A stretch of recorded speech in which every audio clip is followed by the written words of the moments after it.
Hello everybody, welcome to JLABTV. I'm JLAB and this is Football Manager 2016, the Unemployed Challenge. And financially, we are doing quite well. £35 million in our bank now, and we are considered rich at long last. It's about time really.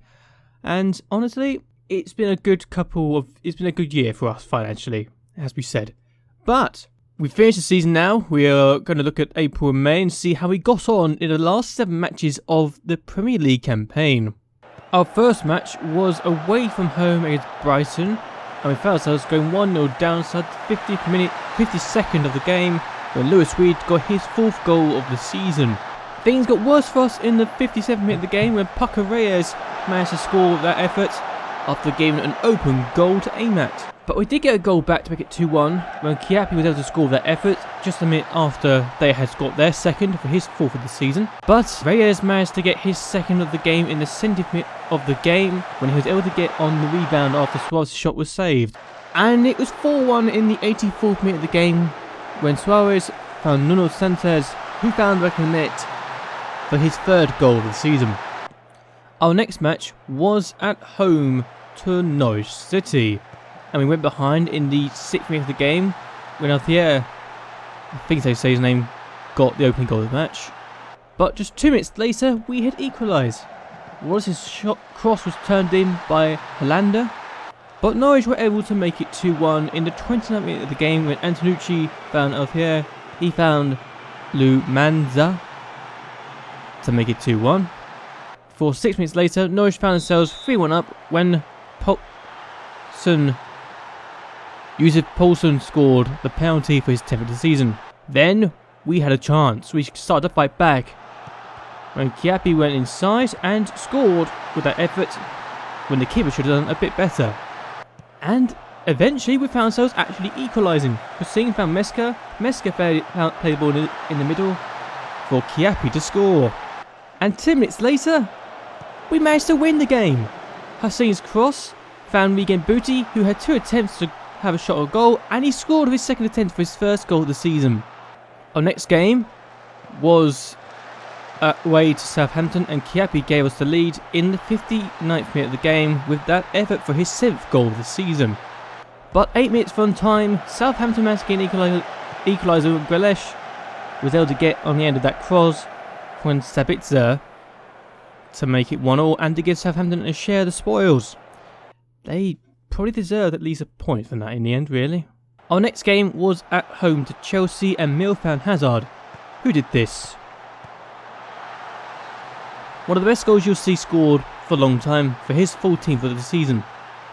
And in the 63rd minute of the game, we found ourselves going 2-0 down when De Bruyne found Mill, who found back in the net in the 63rd minute of the game for his 16th goal of the season. We then found ourselves hosting Watford, who took the lead in the 80th minute of the game with Forbes found Turner, who found back in the net for his first ever Watford goal. It was in the 33rd minute of the game that Watford were 2-0 up.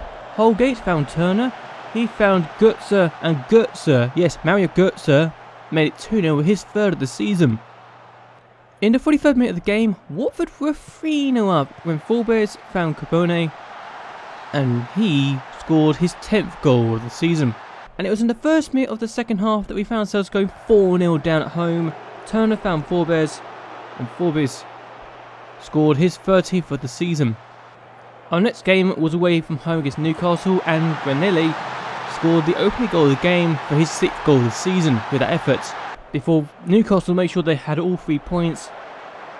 When Arnett found Christensen, he found Sisto, and Sisto found the back of the net for his 12th goal of the season to give Newcastle all 3 points and revenge after they'd been beaten by us twice at our ground this season.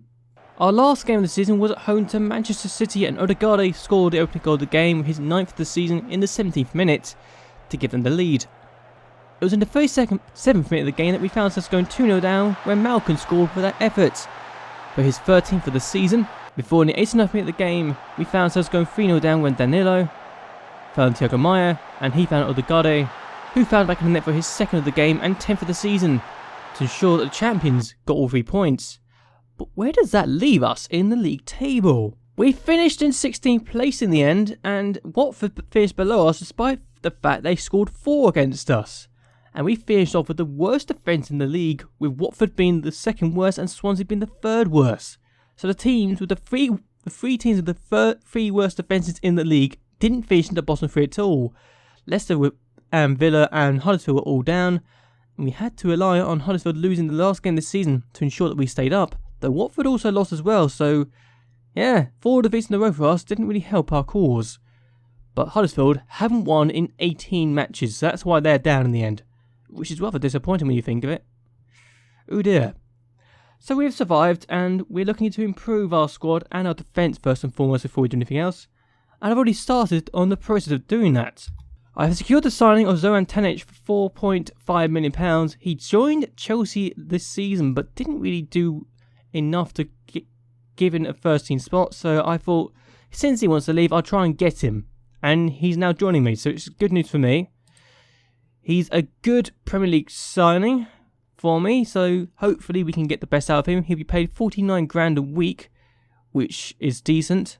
Well, it's probably the most in the team so far, but considering he's a good player in the Premier League, I thought, what more could I want? Especially since he's best in the Courtier and Convery by far. I'll just compare the players now. This is Convery, and yeah, you can see why Tanic is better and is actually capped for his country. And then Courtier, he's better in the physical stats, let's just put it that way, and it's one of the reasons why I bought him.